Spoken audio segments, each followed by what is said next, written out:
Как кататься коньком для тех, кто подготовлен и хочет совершенства.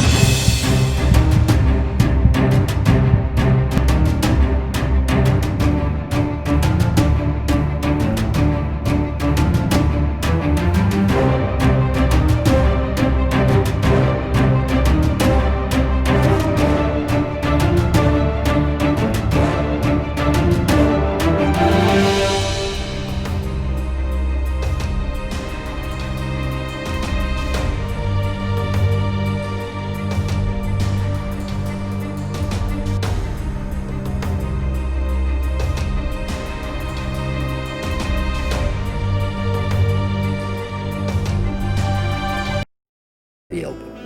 The poles are near vertical. The hands remain relaxed on the pole grip. Movement is initiated from the hips with the force of the abdominals, which bring the poles down to the snow just ahead of the ski bindings. Your body position is far more important than the placing of your poles. The arms and shoulder joints remain locked through the first phase of the motion.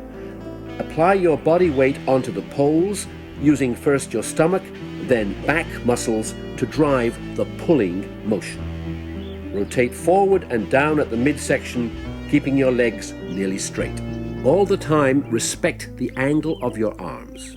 You should feel as though your lats are being stretched as you hang onto the poles. The abdominal muscles contract and the skier feels the power come from the midsection and radiate from the larger muscles in the upper body to the shoulders and arms. Keeping the hand grip relaxed will transfer the power from the core to the poles. The poles take the most direct and simple line along the body, and in a full double pole will end up passing beside the knees. Drive down and back with your elbows by rotating at the shoulder only when your torso has completed the majority of the work. The poles go straight back, parallel to the skis. Your back may be parallel to the ground. Finish the movement by extending and relaxing the arms, hands, and the fingers. The duration of the glide and the tempo will vary with the snow conditions. The timing is such that the upper body finishes its downward arc just as the arms have extended. The body starts and finishes one cycle of movement from one position to another as one unit. All motion originates from the center and progresses outwards from big joints to smaller joints, starting with big muscles and finishing with smaller ones. All upper body movement in skiing follows this rule. The poling action is a pull, not a push. To recover, you reverse the order of the movements. First, the hips drive forward and the body begins to extend upright to make room for the hips. The arms return to the 90-degree position and the elbows drive forward directly with little or no swing. And double poling. These drills are the fundamental building blocks for the more advanced skating techniques, as well as being useful techniques on their own. Free skating, legs only, is used as both a drill and where conditions are too fast for poling, but still not fast enough to go into a tuck. Propulsion in the legs comes from a decisive weight transfer onto a flat gliding ski while driving down and forward with the heel. Edging at the end of the phase aids the motion, but it does not drive it. To begin, step forward onto the center line and glide forward. Project your hips forward, maintaining the same height, and keep your heel on the glide ski pressed forward of your knee and center of gravity. You may wish to emphasize this by stepping onto an outside edge to coax the ski flat. At the moment your weight is committed to the front glide leg, raise your trailing ski a minimal distance over the snow surface and recover it forward directly along the center line, during which remember to keep the front weighted glide ski pressing forward heel first. Feel the acceleration of the ski as the weight is transferred onto the ski through the heels. The recovered ski moves underneath and is placed forward of your center of gravity along the direction of travel. The hips must be engaged or pressed forward. Repeat the cycle, maintaining a balance between left and right legs. As with all ski techniques, the hips and shoulders should be squared with the direction of travel. Avoid twisting. Motion should be linear with minimal rotational elements. The motion with the legs should always take the shortest path. As the hill gets steeper, lower your center of gravity to achieve greater step length. Climbing also requires more forward body lean. This is done from the hips. Maintain a consistent height over the surface, that is, avoid bobbing up and down. Do not persist in weighting a ski or pushing off it once it has passed behind your body. Disengage your foot from the snow as soon as the weight is transferred to the new glide leg and recover the free trailing leg forward by the most direct route. The majority of the work done by the legs is done with the skis forward of the center of gravity. Ski skating has more in common with hiking than it does with hockey skating, and you should avoid placing weight on the toes or onto an edge ski. You should also avoid pushing behind you.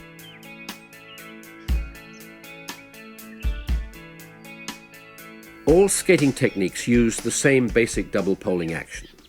Small concessions may have to be made to accommodate a wider stance motion into a coordinated skating technique.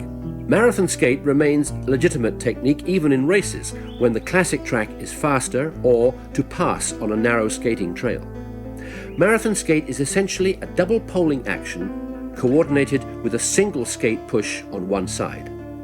The glide ski remains the same and usually in the tracks. To start, both poles and one ski hit the snow simultaneously. The poles do a double poling motion while one ski presses forward at 45 degrees with most weight committed onto the heel. The hips project forward to remain square with the primary direction of travel. The glide ski remains in the track. The weight is transferred back to the track gliding ski by the end of the push phase, and the ski is fully extended to the side. During the recovery, the poles return just as in double poling and recover just forward of the center of gravity, ready for the next step. In one skate, the skier performs a double pole and recovery first on one glide leg, then on the other. Most alpine skiers have already done this technique to get to the lift line. One skate is great for accelerating, sprinting, or cruising the flats and moderate uphills. The technique requires good balance and upper body work. Propulsion comes from a decisive weight transfer onto a flat glide ski assisted by the first phase of the double poling motion. The second propulsive phase occurs when the hips, arms, and trailing free leg recover forward to center together. Then we repeat the sequence on the other side. The poles plant simultaneously beside the bindings as the weighted leg compresses at the hip, knee, and ankle and pushes off onto the other ski, which is now moving forward. The path of the glide ski should start at the center line and continue as close as possible to the stance, and the skis will have to track more to the outside. In all cases, the head, shoulders, and hips should remain squared off with the direction of travel. Here it is important to make sure the hip and center of gravity are over the glide ski, as if it were attached to the ski, so that the whole body tracks with the glide ski together. Weight is committed forcefully onto the new gliding ski, creating forward momentum that is encouraged by a double poling action. The upper body motion within one skate is the same as it is in double poling. Your weight drives the poles through the motion with the stomach, back, shoulder, and arm muscles progressively. To catch the correct timing of the next cycle, recover both the arms and the trailing leg forward, back to the center, together. The foot of the unweighted free leg should land at a point just ahead of the binding of the gliding ski. You can think of it simplistically as the upper body going down over one leg and coming up over the other. The initial propulsion again comes from a decisive weight transfer onto a flat glide ski, assisted by the first phase of the double poling motion and an unweighted push of the free leg. The second propulsive phase occurs when the hips, arms, and trailing free leg recover forward together.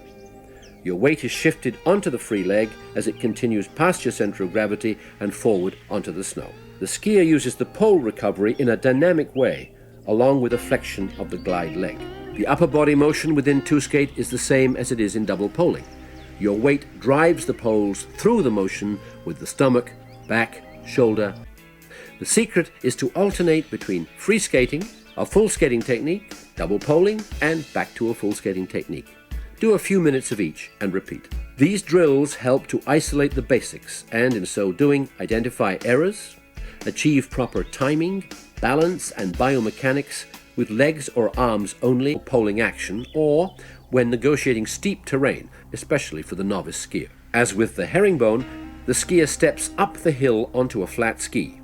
Weight is applied to the heel of the lead ski, which is then used to pull the body up the slope. The trailing leg disengages from the snow and steps forward of the center of gravity. It is important to maintain a forward leg and hip position to generate glide. Unlike other skating techniques, and maintaining momentum throughout the cycle, there is very little delay between positions in offset. The first position starts with a three-point plant, involving both poles and the front leg. Step forward and up the hill along the center line onto a flat ski. Use the front weighted ski as a platform or step. As you commit weight onto the heel of the lead ski and plant the poles, immediately disengage the trailing leg from the snow and move it forward. It is the front leg which will pull you up the hill and not pushing off the back leg. The poles are planted at the same time as each other, are weighted evenly and pulled down to complete their extension together, as in a double poling motion. In the end position, the weight is supported on the opposite leg. The arms are extended to the rear and the upper body is the lowest it will be in the cycle. The upper body remains lowered until the arms, upper body and trailing leg recover. The cycle will begin again when the body comes up to do the three-point plant again in the first position. Movement between these positions is by the most direct and efficient path. It is key that the upper body and arms go down and recover up together. Keep your hips pressed forward and onto the hill. Head, shoulders and hips should be square with the direction of travel. Avoid twisting or rotation, especially in the torso. As with all techniques, the steeper the hill, the more climbing and the less glide. Maintaining a lower center of gravity will facilitate stepping up the hill. Naturally, you will have to concede a wider position in both your arms and legs so as not to get entangled, but you should deviate from textbook poling motion only as much as is strictly necessary. As the hill moderates, you should try and adopt a much narrower position in both arms and legs. Try to relax the force of the arm pull if you run into timing problems. Often, incorrect use of the arms does more to arrest movement than help it. Practicing legs only in a climb will help a skier use both legs equally in offset. To remain efficient in skiing, it's necessary to switch techniques as the terrain varies, just as you would change gears on a bike. Transitions either change the relative timing of the arms and legs for gearing, or switch sides in the case of asymmetric techniques such as offset or two-skate to balance the work over a period of time. The transition normally occurs at a position in the technique where movement starts, stops, or reverses, such as when the cycle of one technique passes through or ends at a common starting position for the new technique. As a symmetric technique, a cycle of one skate can be used to ease the transition between techniques or the change of sides in an asymmetric technique. The double tap change-up in offset left to offset right is a quick cycle of one skate. Here we have a typical example of technique adapting to terrain.